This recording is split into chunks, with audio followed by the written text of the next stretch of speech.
നമസ്കാരം. ഒരു വീട്ടിൽ അമ്മ, മകള് ഒക്കെ സെക്സ് വളരെ ഫ്രീ ആയിട്ട് ആസ്വദിച്ചൊരു ഫാമിലി.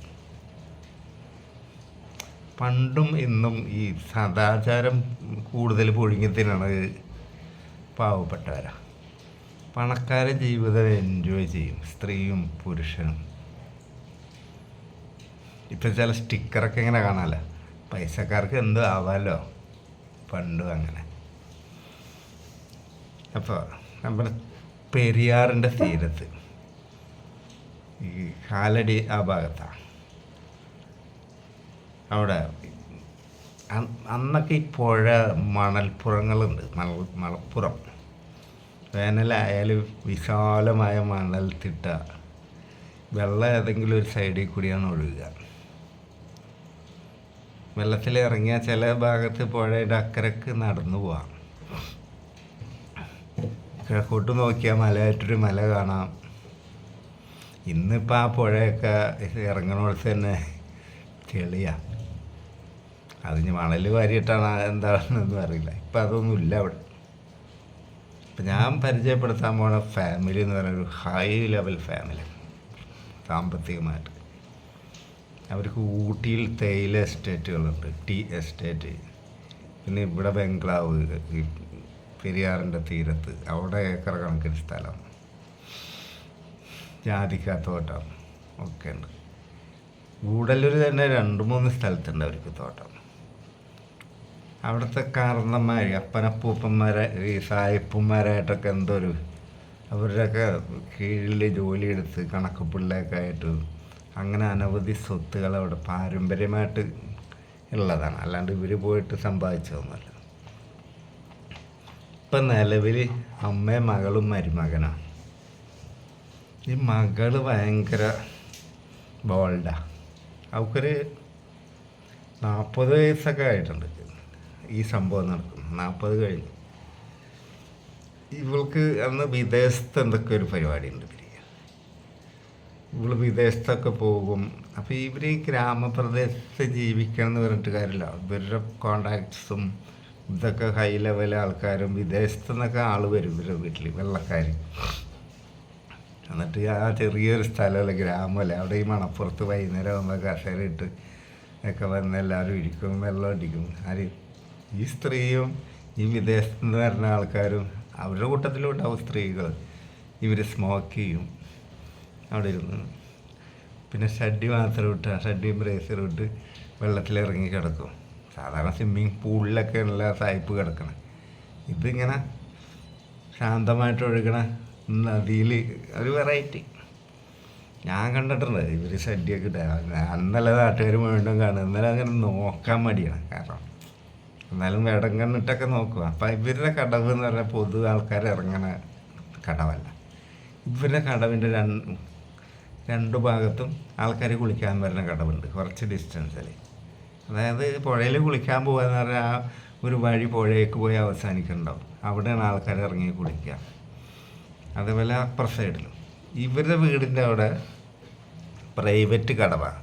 അപ്പോൾ അവിടെ ഇറങ്ങുമ്പോൾ അവിടെ ഈ ദൂരത്തു നിന്ന് ഇങ്ങനെ നോക്കണമല്ലാണ്ട് അവിടെ പോയി ഇങ്ങനെ കുളിക്കണ ആരും നോക്കൂലല്ലോ. കുറച്ചൊക്കെ ഒരു മാന്യത വേണ്ട. അപ്പം എന്നാലും ദൂരത്തു നിന്ന് കാണുമ്പോൾ ഷഡ്ഡിയൊക്കെ ഇട്ട് നിൽക്കണം. അപ്പം ഞാൻ ഈ സംഭവത്തിലേക്ക് വരാം. എൻ്റെ ഒരു കൂട്ടുകാരൻ്റെ അനിയൻ എന്ന് പറഞ്ഞാൽ അവനും കൂട്ടുകാരനാണ്. പക്ഷേ ഈ അനിയൻ എൻ്റെ പ്രായം. ഇവൻ ഡ്രൈവറാണ്. അപ്പം ഞങ്ങളുടെ അടുത്തുള്ള ഒരാളിങ്ങനെ പറഞ്ഞ് ഇങ്ങനെ ഒരു ഡ്രൈവറിൻ്റെ വേക്കൻസി ഉണ്ട്, നല്ലൊരു പണക്കാരുടെ വീട്ടിലാണ്, അവിടെ നിൽക്കേണ്ടി വരും, ശമ്പളമൊക്കെ മോശമില്ലാത്തത് അവർ തരും. അപ്പോൾ ഇവരുടെ വീട്ടിൽ ഇവൻ്റെ ഫാദർ അങ്ങനെ പണിയൊന്നുമില്ല, പള്ളിയായിട്ട് ബന്ധപ്പെട്ടൊക്കെ ഇങ്ങനെ എന്തെങ്കിലുമൊക്കെ ചെറിയ പണികൾ അങ്ങനെ.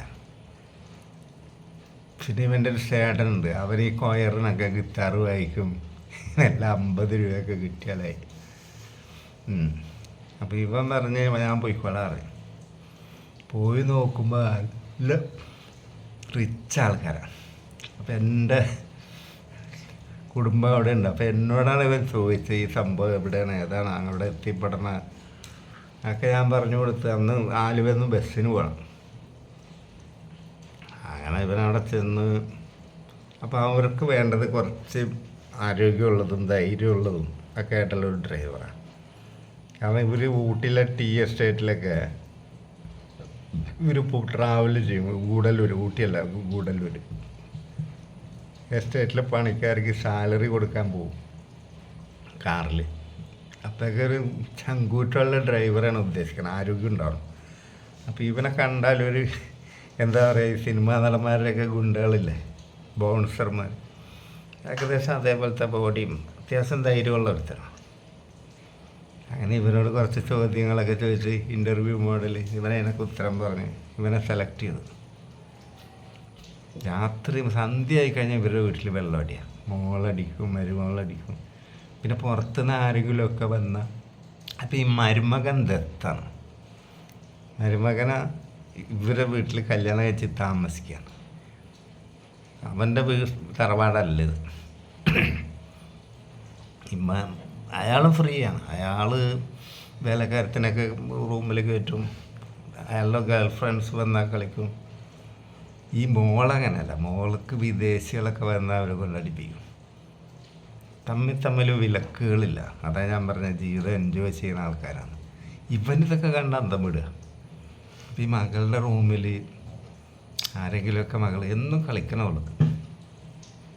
അപ്പോൾ ഈ തള്ള ഇടയ്ക്ക് ഡോറ് ക്ലോസ് ചെയ്തിട്ടില്ലെങ്കിൽ തള്ള അതിലെ പാസ് ചെയ്യുമ്പോൾ ഇങ്ങനെ നോക്കുകയൊക്കെ ചെയ്യും. അപ്പോൾ ഈ ഡ്രൈവറോട് കുറച്ച് ദിവസം കൊണ്ട് ഇവർ കൂടുതൽ കമ്പനിയായി. ഈ അമ്മ 65 വയസ്സുണ്ട്. ഇവനോട് പറഞ്ഞ് എൻ്റെ ഷോൾഡറൊക്കെ ഒന്ന് മസാജ് ചെയ്ത് തരാൻ എനിക്ക് ബുദ്ധിമുട്ടാവുകയും ചെയ്യും. ഇല്ല, ആ ഷോൾഡറൊക്കെ മസാജ് ചെയ്ത് കഴിഞ്ഞിട്ട് പിന്നെ ചോദിച്ച് കാല് ചെയ്ത് തരും.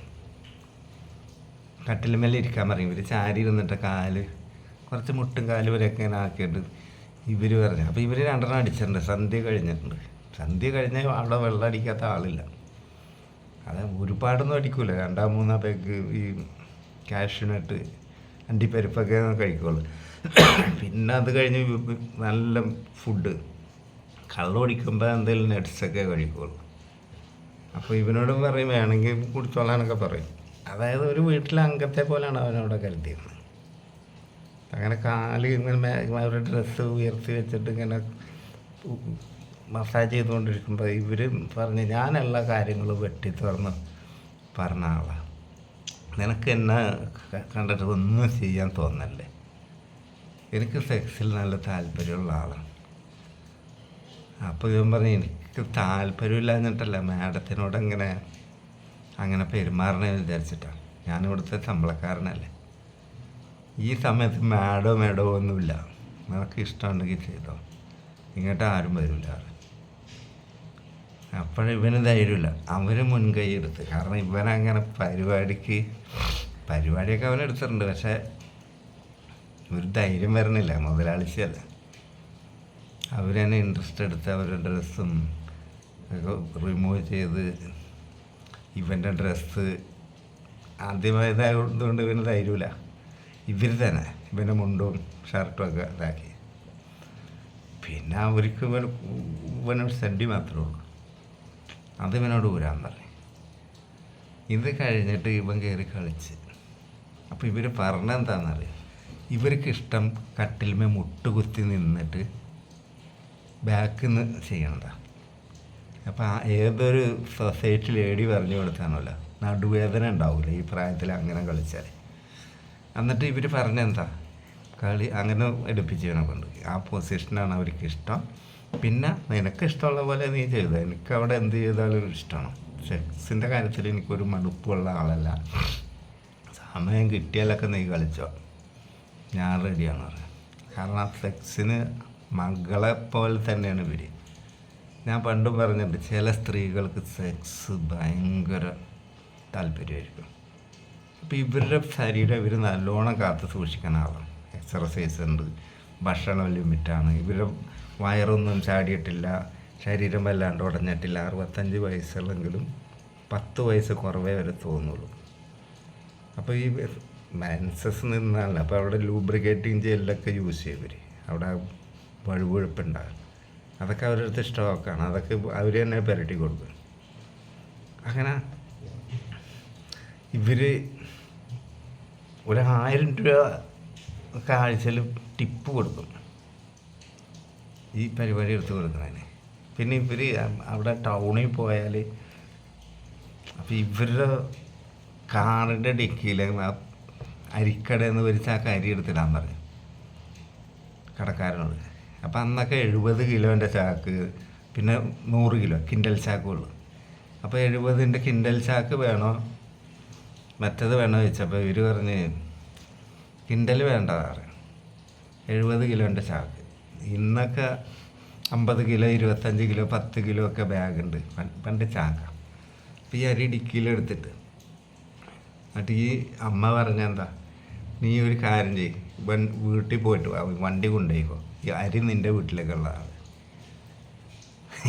ആദ്യമായിട്ടാണ് അവൻ്റെ വീട്ടിൽ അരിച്ചാക്കൊക്കെ.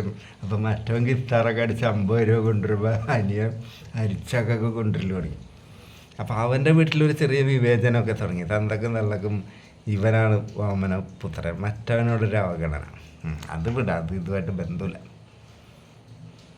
അങ്ങനെ പിന്നെ ഗൂഡല്ലൂരൊക്കെ പോയാൽ ലോഡ് കണക്കിന് പച്ചക്കറി കൊണ്ട് വാങ്ങും അവിടുന്ന്. നല്ല തക്കാളി കുറേ ഇവൻ്റെ വീട്ടിൽ കൊടുത്തായിരിക്കും. പിന്നെ 2 മാസമൊക്കെ ആയ ഇവർക്കറിയാം അരി കഴിഞ്ഞിട്ടുണ്ടാവുമെന്ന്. അപ്പോൾ അരി മേടിച്ച് കൊടുക്കും. ഗൂഡല്ലൂർ അവർക്ക് എസ്റ്റേറ്റ് ബംഗ്ലാവുണ്ട്. അവിടെ ചെന്നാൽ തള്ളക്ക് ഡ്രസ്സേ ഉണ്ടാവില്ല. ഇവനെ കൊണ്ട് എടുപ്പിക്കും. എപ്പോഴെങ്കിലും ഗൂഡല്ലൂരൊക്കെ പോയി വന്ന 1000 രൂപ ഒരു കളിയില്ല. അവരിവൻ്റെ വീട്ടിൽ വന്നു. അപ്പോൾ വീടൊക്കെ ചെറുതാണ്, അതൊന്ന് പുതുക്കി പണിയണമെന്ന് പറഞ്ഞു. അതിനുള്ള സഹായം ചെയ്തു. ഈ സ്ത്രീ എന്ന് പറഞ്ഞാൽ ഒരു മനുഷ്യത്വമുള്ള സ്ത്രീയാണ്. കാമം കൂടുതലുണ്ടെന്നുള്ളൂ, മനുഷ്യത്വം അവർക്ക് നല്ലോണം ഉണ്ട്. ഒരു പാവപ്പെട്ടവർക്കൊക്കെ ഇവരറിഞ്ഞു കഴിഞ്ഞാൽ നല്ല ഹെൽപ്പ് ചെയ്യും. അപ്പോൾ ഈ ഗൂഡല്ലൂർ എസ്റ്റേറ്റ് മുതലാളിച്ചികളുടെ ഒരു സംഘടനയുണ്ട്. അപ്പോൾ അവിടെയുള്ള ഈ കന്യാസ്ത്രീ മടത്തി എന്നൊക്കെ പറയുമ്പോൾ ഒരു അനാഥ കുട്ടീൻ്റെ കല്യാണം ഉണ്ടെന്നൊക്കെ പറയുമ്പോൾ ഇവരോടാണ് പറയുക. ഇവരാ മുതലാളിച്ചിമാരുടെ യൂണിയത്തിൻ്റെ എന്തോ മെയിൻ ആൾ.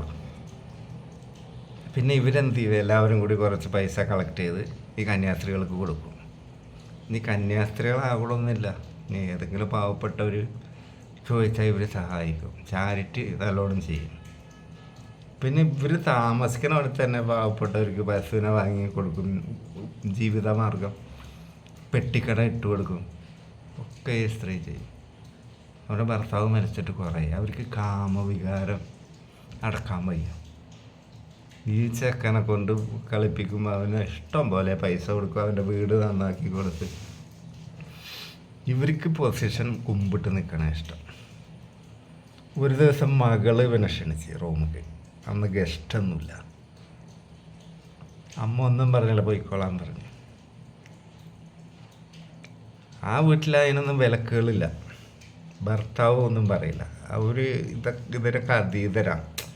ഇത് വലിയൊരു സംഭവമല്ല, വഞ്ചന കിഞ്ചന അങ്ങനത്തെ ചിന്തയൊന്നും അവർക്കില്ല. ഒരു ദിവസം ഈ അമ്മേൻ്റെ കൂട്ടുകാർ ഗൂഡല്ലൂരുള്ളത് ഏകദേശം സമപ്രായക്കാരാണ്. അവർക്ക് ഇവനെ ഒരാഗ്രഹം വന്ന് ഇവർ തമ്മിൽ കമ്മ്യൂണിക്കേറ്റ് ചെയ്ത്. എന്നിട്ട് ഈ അമ്മ പറഞ്ഞ്, എൻ്റെ ഒരു ഫ്രണ്ട് ഉണ്ട്, നീ അവർക്കൊന്ന് എൻജോയ് കൊടുക്കണം.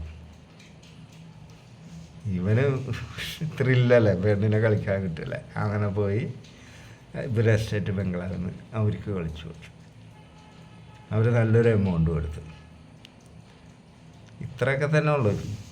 പണക്കാരുടെ ഇടയിൽ പണ്ടും ഇപ്പോഴും ഇതൊക്കെ നടക്കുന്നുണ്ട്. ഞാനിത് പറയുമ്പോൾ തള്ളുകയാണ് പറയും. ഇപ്പോഴും എൻ്റെ കൂട്ടുകാരൻ ജീവിച്ചിരിക്കുന്നുണ്ട്. അവനിപ്പം ഭാര്യ മക്കളൊക്കെ ആയി, മക്കളുടെ മക്കളായി. അവന് അനവധി കാലം ആ വീട്ടിലെ ഒരംഗത്തെ പോലെയായിരുന്നു. പിന്നെ ആ അമ്മ മരിച്ചു. പിന്നെ ഇവിടുത്തെ എല്ലാം അവസാനിപ്പിച്ച് അവർ ഗൂഡല്ലൂർ സെറ്റായി. അപ്പോൾ ഇവന് മക്കളൊക്കെ വലുതായി വന്നല്ല, അപ്പോൾ പിന്നെ ഇനി പോകണ്ട അറിഞ്ഞു. അങ്ങനെ പിന്നെ അവൻ ഗൂഡല്ലൂർ കൂടുതൽ നിന്നില്ല. പിന്നെ അവൻ അവിടുന്ന് റിട്ടയർമെൻ്റായി. എന്നാലും ആ ഫാമിലിയായിട്ട് ഇപ്പോഴും അവന് ബന്ധമുണ്ട്. അങ്ങനെ ചില നല്ല മനുഷ്യരുണ്ട് പണക്കാരുടെ ഇടയിൽ. അവർക്ക് കാമം കൂടുതലായാൽ ഒന്നും പറയാൻ പറ്റില്ല. അവർ ജീവിതം ആസ്വദിച്ചിട്ടാണ് മരിച്ചത്. ഞാൻ പറഞ്ഞു പറഞ്ഞത് എന്താണ്, പല വെറൈറ്റി മനുഷ്യരും നമ്മളുടെ ഇടയിലുണ്ട്, അതാണ് പറഞ്ഞു തരുന്നത്. അല്ലാണ്ട് ഇവിടെ എല്ലാവരും പുണ്യാളന്മാരൊന്നുമല്ല. നമസ്കാരം.